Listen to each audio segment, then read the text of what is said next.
Hey guys, it's Andrew again, and first of all, I'd like to say that I realize I haven't been posting much videos lately, but it's because I had a lot of work at hand. So today I'm gonna do another studio update to let you guys catch up with things. Okay, so first of all, this piece right here is my latest edition. It's gonna be a diorama when it's finished. It should represent a broken city, like the cities of death sort of terrain, but I've made quite a lot of changes to it from the basic kit. Only thing that remained is the corner structure of the building. So I'm gonna walk you through it a little bit to give you an idea how it will look like when it's finished. Okay, so first off, as you can see, it's the biggest part of it is from the Games Workshop Cities of Death terrain. It's sort of like a ruined chapel, or maybe some smaller church or monastery. Well, it's kind of hard to tell because all of the buildings are themed like churches and chapels. It's just, I think, because of the religion is so strong in the 40k. Okay, so these arches and this whole structure, the corner of the building, is the original from GW, so not much to do there. Okay, the lamp, which is here, that's obviously new. That wasn't the part of the original, and it's completely made, scratch build. Sorry guys.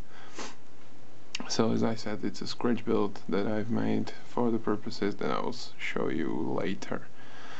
Okay, the parts of the lamp is just some tubes. I don't know the diameter, I just bought an assortment of plastic art tubing, and I've used hot water to bend it to get this shape, and the places where the bends weren't completely straight or aligned, I filled with glue and then sand it down.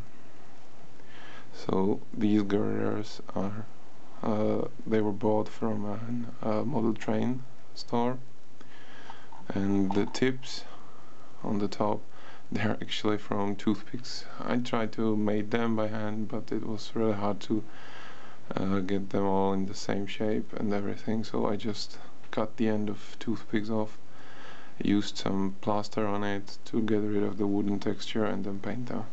And this little skull was from my spare parts box. I think it was from Chaos Warriors or something. And the cone on the top I made using bolster wood, 0.5mm thick bolster wood. I cut it, it's actually from 5 plates. I cut the 5 plates, then glued together, then put plaster on it and painted it. And this is basically the structure that I come up with. I think it represents it really nice. Yeah, and this part is also bolster wood covered in plaster. So yeah, I'm happy with it. I think it came out nice. It has the kind of gothic feel that's represented in the 40k universe, so yeah, I think it fits in. Also, these girders were not part of the original GW kit, so I had to use ones I bought at the model train store. There is quite a lot of quite useful things you can find in the model train stores, and it's roughly the same scale as the 40k, so you can for sure use it, and it's cheap. Okay, so how I did this bending, it's again hot water, and if I needed some steeper bends, I used just a lighter. You can always use just a lighter, but it's a little bit quicker and you don't have the amount of control that you get with boiling water. But as I said, it's quicker, so if you need quick bend something and you don't have to achieve some angles, you can use just a bucket lighter. Okay, so moving on. Next thing I did is this water feature. It's made from epoxy, 5-minute epoxy. It's actually, I have it here, this one. It's from Super Glue quick setting epoxy. It sets in 5 minutes. There are all sorts of these things, and the difference between them is the time it requires them to set. I used the 5-minute one because I was sure I won't be doing some bigger amount, so I could afford to use just the 5-minute one, but maybe it wouldn't hurt to use, I don't know, 15-minute or even 30-minute one, because I had to do multiple layers, and at that time it was kind of tricky, but generally very easy to use. Okay, and the water is coming out from this tube over here, which should represent like a broken tubing or a water supply or something, I'm not quite sure. But if I just poured the resin in, it would look kind of awkward and you wouldn't be able to figure out where the water is coming from, so I incorporated this tube. Okay, so, and also there's this neat little stream, and it was done by, I used a piece of clear plastic card, then again bended it, this time using a lighter because it also shrunk and rounded the edges, and I bended it in this kind of shape and then covered it in the resin as well. So it looks like the water is actually pouring out from the tube and filling this place, running all over. You can see it's running in here, should be making this effect. And also I've used cotton from the cotton pads mixed in with the resin to achieve these nice little waves around the place where the water is splashing. And how to do this I picked up from a tutorial that was shown by Miloš from Dream Spirit Wargaming, so if you're interested in how to do this nice waves using epoxy, definitely check them out. So yeah, and the pile of rubble is just styrofoam covered with debris and then painted, washed, dry brushed, standard techniques. And the last thing that I changed is I incorporated broken windows. I hope it's visible in here. So sort of randomly split all over the window frames. Again, just clear plastic card cut to represent glass that is broken, and then painted, washed to give it kind of old, dirty look. It's also in here as well on a few places. Just it's more rich, it's more suitable for a diorama. Of course, if you were to use it for terrain, you wouldn't probably bother to incorporate it such amount of detail because it wasn't gonna be visible on the board. But as long as it's for diorama, you can definitely put more detail in it. Always you can think about adding more. Yeah, and this nice little pavement, or this small bricks, again bought from Model Train store. It's really nice, small and detailed. I'll put some stills on the end of the video so you can see the detail fully. Yeah, and now we're getting to the probably biggest change or improvement that I did with the diorama. You see this thing in here is a switch, and the switch is there because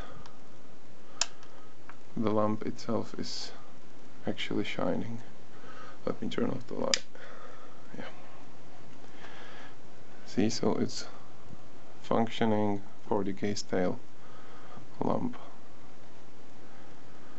And how I did this, it was actually quite easy. There's only one super bright LED inside. The wires are hidden in the frame of the lamp, going all the way Actually, it's not possible to see it here, but the lamp goes through the base. Okay, I'm gonna turn up the light again.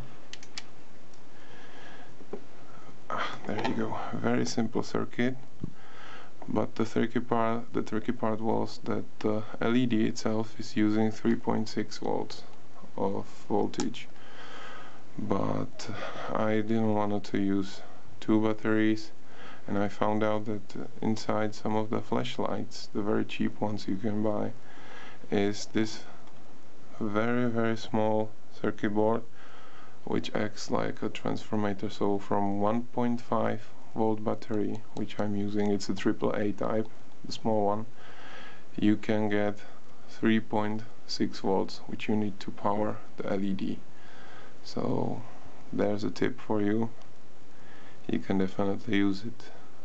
And the other important thing is that this circuit board always puts out 3.6 volts, so it uses up the whole battery charge, instead of when you use just the batteries, they will drop under the 3.6 voltage, and then just the lights will stop working, even if the batteries can supply up to 3.4 or 3.3 volt.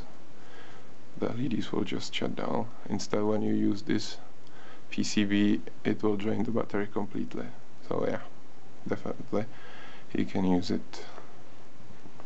So that's the diorama, or at least the base.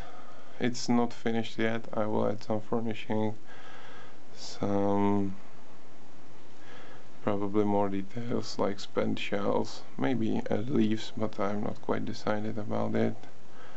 Certainly I will add some broken glass lying all around, like here and here. But I want to now show you, I have about 2 minutes left, so I'll just quickly show you the Mini, which will be on it. Okay, it's gonna be Space Marine.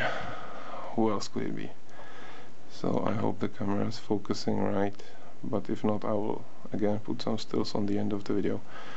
So it's not assembled, but it's prepared for painting anyways.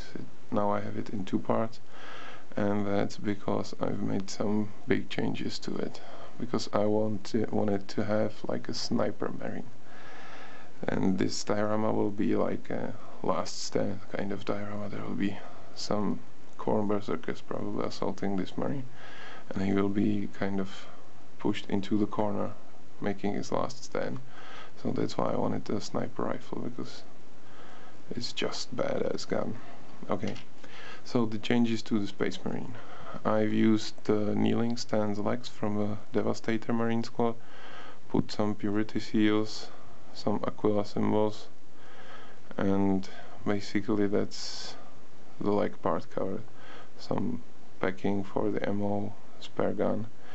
But the problem was that the Mini couldn't hold the sniper rifle correctly, so I had to make a lot of changes to the upper body, and you end up with kind of this posture.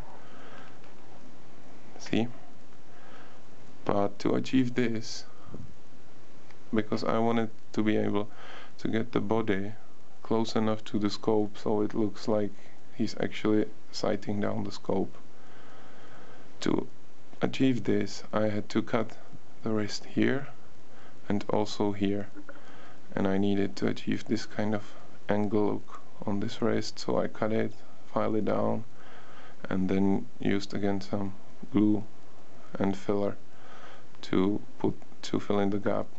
Then again same procedure in here, and the biggest trouble was here in the armpit. Again, cut, sand down to achieve the adjacency I wanted, and then fill in with the filler. And I used some plastic tubes to make this barrel kind of like a silencer maybe looking thing, and to lengthen the scope a little bit. Yeah, so this is how it's gonna look the Mini, and he will be sitting right here under the lamp, so the light arc will be hitting him just in half. It should be quite neat when it's finished. So yeah, that's what I've been up to recently, so stay tuned, I will definitely post more. Bye.